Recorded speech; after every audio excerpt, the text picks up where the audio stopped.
Concern over your kids' study habits? Today, we help you find the balance.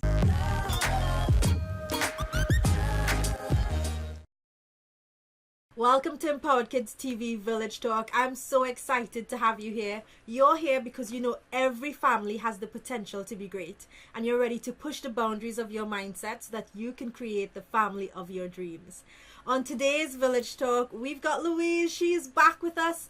And for those of you that met Louise before, she was amazing in our last session, and she's going to be just as amazing today. For those of you that have not met Louise, be sure to subscribe because this is a weekly session show, and go back and check our previous episode with Louise. And let me introduce you to Louise now. Louise has a deep passion to support and empower parents with a compassionate and realistic approach to help them find sustainable and practical solutions to their challenges. She believes that there is no cookie-cutter approach to parenting. What works for one child might not work for another, and what works in one moment might not work for the next.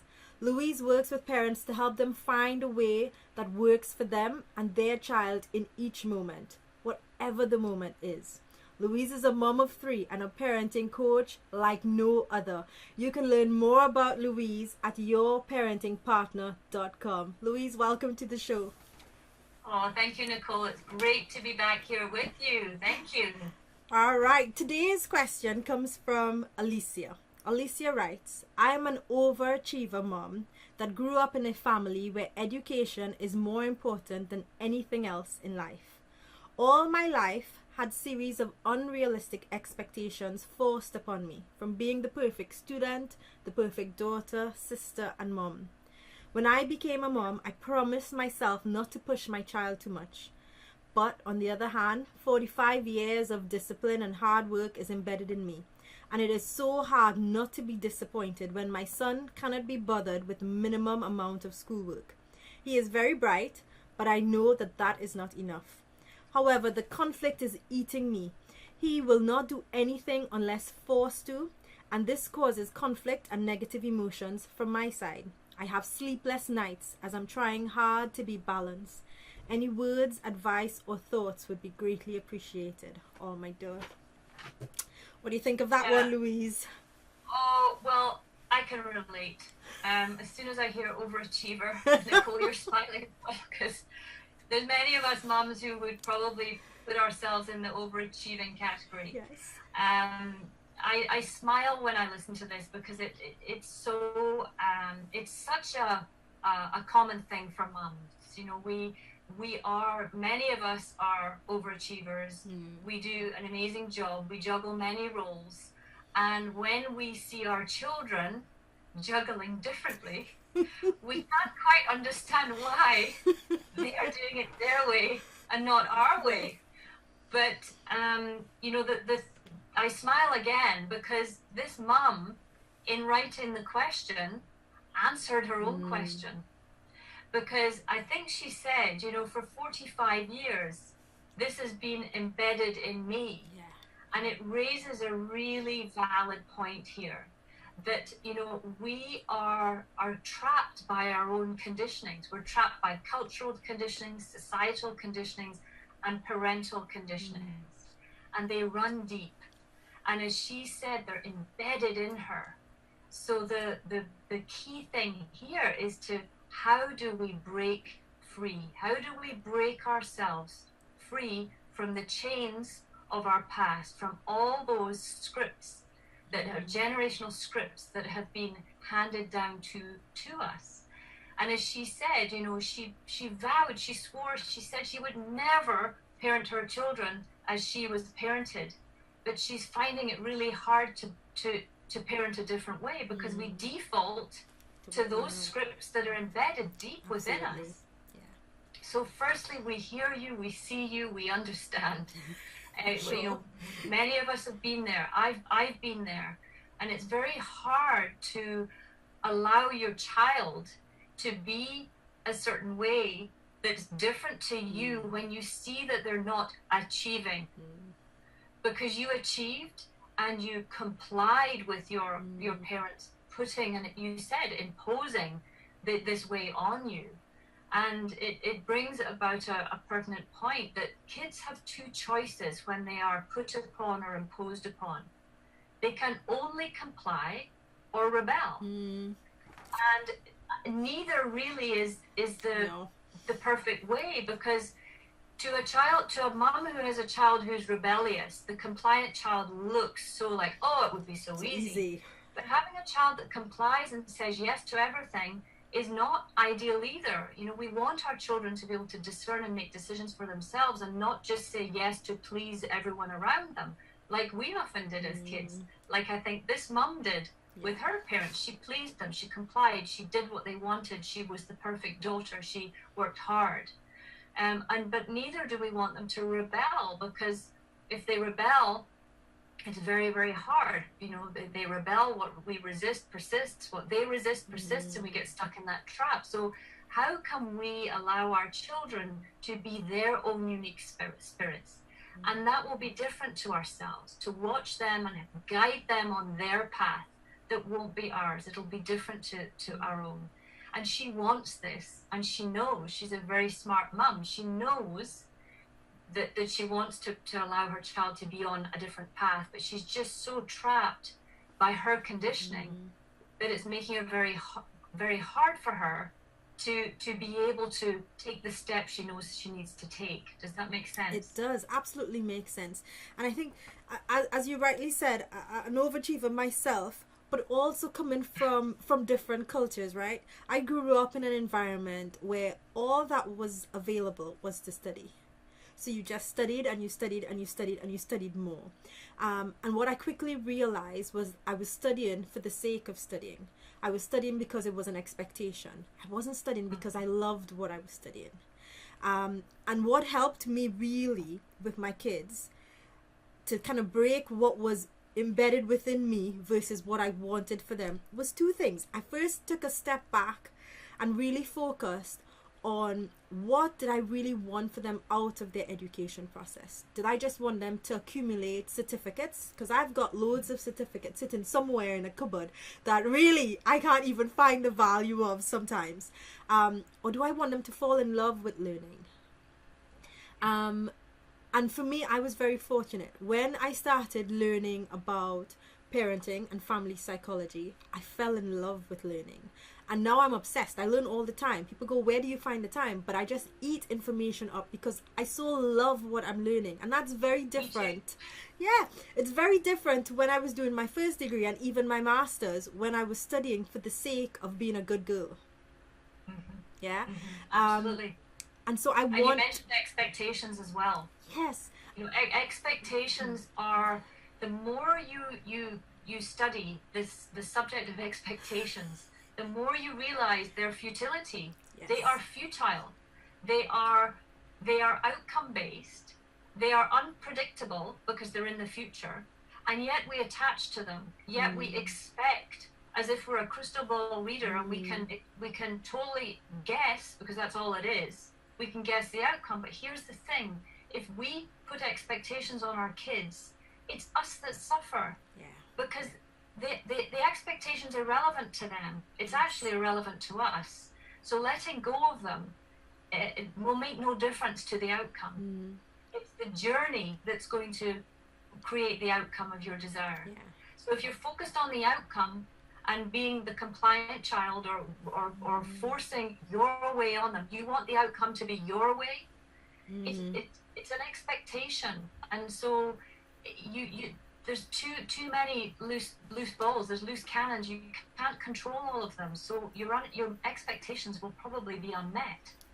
So being able to let go of expectations is huge. It is, and it releases so much pressure. There's a relief from within you as well as from the child. It's just like, Totally, yeah. There's an amazing quote by Dr. Shefali Sabari, and if any of you are listening have not connected with her work, she does amazing work. Amazing. And I have this quote, you know, I have many of her quotes kind of dotted around the place just to remind me. But this one is very relevant for this mum. Before reacting to your child, pause and ask, what does this trigger say about me?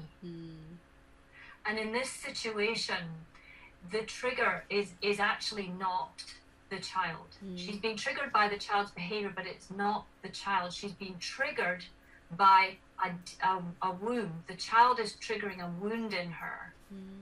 And the wound being that, you know, she felt she had to comply, had to get the grades, had to perform, had to achieve, had to be the perfect, did she say the perfect student, daughter, sister, mother? That's it, yeah. So there's a deep wound in there, and that wound is being triggered every time. Her reality is different to what hers was as a child. Yeah. So this is deep work, and this is inner child work, and this takes, you know, a nuanced approach one-on-one with a coach to be able to help this mum get to the root of the trigger, the unmet need beneath the behavior. Yes. You know, there's an unmet need beneath the child's behavior always, and the unmet need beneath this child's behavior is this child wants to be seen and heard and do it his way. Yeah. And the unmet need beneath the mum's behavior is to feel seen and heard and validated, and she needs to, you know, to parent her inner child. But we can't do that today, but that's something she could look at going deeper into, because that will get to the root cause of this problem. And I totally agree. And I think even from a child's perspective, when a child pushes back, and especially in the very beginning of that pushback, that child is saying, I am enough just as I am.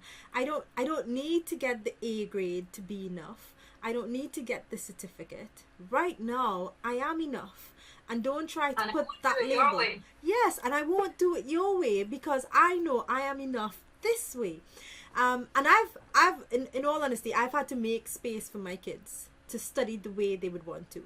And what has helped me was to hold on to, do they still love to learn?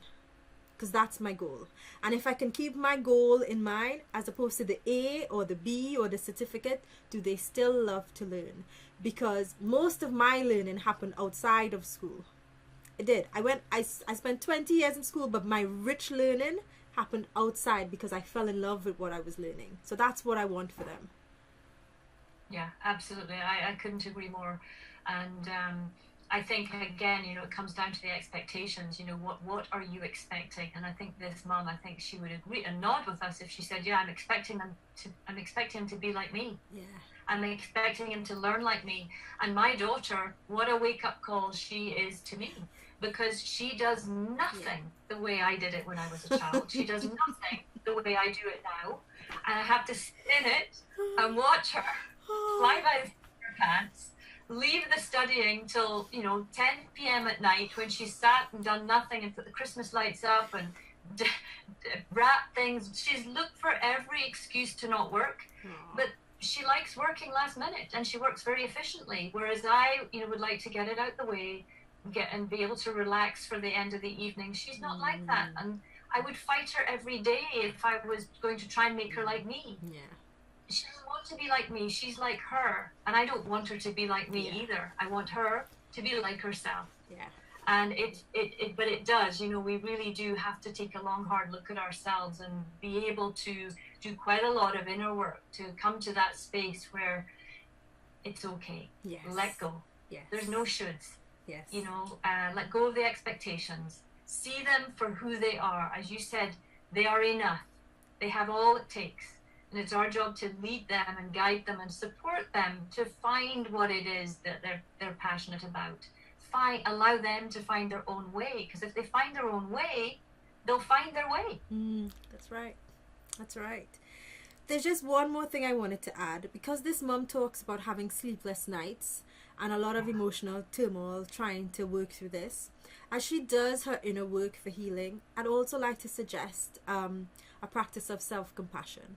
Because sometimes we're so compassionate to everybody else and understanding to everyone else, and to ourselves, our inner critic is just loud. So we've got two arrows. We've got the arrow of the first trigger that's hurting us, and then we pile on guilt and some shame and a bit of really bad negative self-talk on top of that, and that And a lot of fear. And a lot of fear, and that could just get the spiral of negativity going. So really, in fact, what I will do with this episode, I'll also put a link to Christian Neff. Christian Neff is one of the leading global experts on self-compassion, and her work is amazing, and she's got just a self-compassion break, a 5-minute break where you can really just go in and say, you know what, this is hard.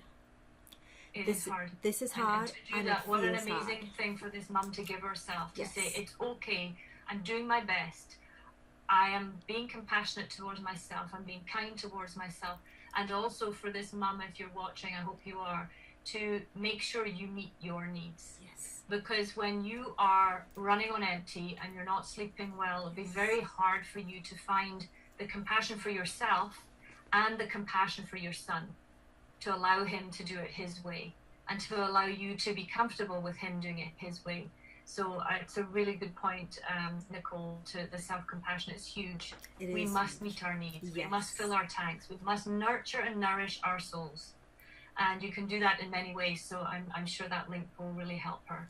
So I'm going to wrap up by calling out our key actions. So the first thing was to really focus on the journey and not just the outcome. By shifting our expectations, really ask, what does this trigger say about me?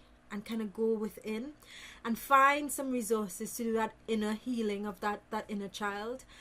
Really go in and understand that child that had to experience meeting the expectations of everyone else needs a bit of love and support to be able to heal, and extend some self-compassion to yourself. Make sure you meet your needs and you be as loving and as kind to yourself as you would to a friend.